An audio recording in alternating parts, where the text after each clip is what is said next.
827-12 Raven. Animaster's journal number 3. Waking up this morning was a bit difficult. After everything that happened yesterday, I'm not really surprised. Especially considering that I stayed up late to practice my anima. But I'm getting ahead of myself. Getting to work was no issue. Although I was almost too short on time, there's not much vehicle traffic in Guard Falls, as to be expected after the war. So the fact that I use a cart should make things easier. Except that there was a big event happening on the 25th of this month, so there was a lot of people cleaning out of the central city area now that it had ended. I didn't want to hit anyone, so I slowed down to avoid that. Once I got to work, I had a little time left over before my shift, so I sat down at one of the tables we have just out in the front of the restaurant and worked on my anima skills for a bit, trying to better understand how to shape the human body. I've done the male form a lot, but the female form is really something else. I can't seem to grasp it. I mean, I need to work in both areas, but it's a bit more difficult when I try to mold a female body. It's just, I guess I'm used to the male body. During my shift, I was working as the cashier.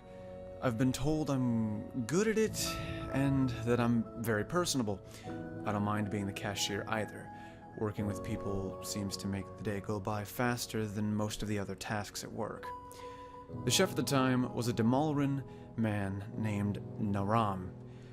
He's been working here way longer than I have, but he's around my age.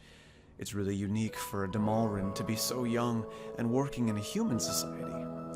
I guess it's not too weird in Guard Falls, though, since it has an open-door policy to all races and species to be citizens and members of the society.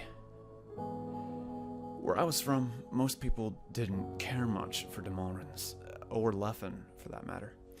The stigma towards those species had diminished a lot since the war happened. They all helped so much to save us humans. I'd like to think that someday we'd stop being so rude and inconsiderate to them. It's a small reason that I like Guard Falls so much. While there may be tension between some people, it's relatively peaceful for everyone here. They mean it when they say, an open doors policy, no exception, within reason. Oh, that reminds me. We had a large group from the eastern continent arrive while they were on vacation. It was a group of about 10 or 15 people from Amaishi. I was really excited to serve them food, since I've always been fascinated by the Amaishi people. Lately I've been less engrossed in it, but I still understand some of their language. I had been learning it as sort of a hobby before I moved to Guard Falls. Now, I simply don't have the time, though I might be able to find it again at some point. They were also happy to be in Guard Falls. They said it was their vacation time, and that they were super excited to explore the city. The whole group was traveling together, and surprisingly, I think I only saw one man in the group. So that's 15 people with only one guy.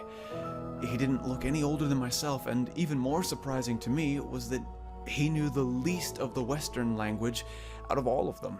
It was actually quite funny. I had to do my best to say single words in Amaishan and wave my hands, make gestures, and point to get him to understand what I was trying to tell him. We eventually got him served, but by the time that happened, I had to work really fast because a line had accumulated behind him. After a few hours of work, it got really slow. I talked with Naram about what it's like living in a human city, being a Demalran. He told me it's not so bad. He's been working 2 jobs this whole time, and while the restaurant pays better than his other job, the other one is his full-time work because they provide benefits for him. Things like horn care and grooming, as well as the ever-expensive Demalran dental care. I've heard it's a nightmare. I never thought about it, but Demalran's horns are really fascinating. They have a body so much like a human, except that's where it ends, the torso. A tail sprouts from the base of the spine and is used as a counterbalance to their enormous arms. Their arms are so long that despite their sheer height, the fingers often touch the floor anyway. They've been called knuckle draggers as an insult because of this. I think they're really cool though, especially their legs. They have human-like legs except for their feet and how they stand. Their feet are like paws of a huge cat or a rodent without fur.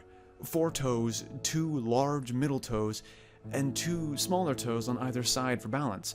They also have a dew-claw thumb-style, smaller toe thumb thing halfway down their foot, which is half the length of their whole leg altogether. It makes them stand with a bent knee posture most of the time if they're relaxed. Honestly, I've heard stories of Demolrans getting angry and standing up straight. Apparently most fights stop if they do that, just because of how intimidating it is to be towered over by a 9-foot tall Demolran. That's often standard height for these guys. Near the end of the day, after my thoughts had thoroughly wandered over the idea of trying to make a Demolran anima, when I got home, a very cute girl came up to the counter and said hello. She told me that she worked over at a pizza restaurant on the exact opposite side of the food court as us, and that she'd never eaten here before. She told me she was vegetarian too. Luckily for her, I eat similarly, and was able to help in length, as was Naram. She told me her name was Reba, pronounced like Reba instead of Reba, but I keep mistaking it. She made sure I understood that. We chatted for far longer than we should have, and my manager interrupted us with, "I apologize, miss. Athel here doesn't talk to many girls. He's probably trying to figure out if you're single. Best run before that happens." I turned so very red. I could feel my face quickly turning into a blood bubble. But Reba just laughed, smiled at me, and thanked me for the food. She ran off and told me that she'd have a pizza waiting for me if I stopped by. I was only now realizing how hungry I was, so the moment I got the chance, I requested to head over, and so I did. I didn't pay much attention to my surroundings, but the workers saw me, asked if my name was Athel, and I told them yes, and that Reba had called me there. They informed me that she had already gone home, but the pizza was there, and she was not wrong. It was delicious, and it was made of ingredients that I loved. I'll have to thank her if I see her again today. Regardless, it's a new day today, and I'm really sore after all the running around and moving trays we had to do. I'm rather excited to see what happens today. Looking out my window, it's a total cloudy sky. No visible change in the light whatsoever, just a solid pale gray. I really hope that it's gonna rain. I wonder if it will. I hope so. It rained a lot back home. I miss it. I wonder if I'll get to see that wyvern again sometime.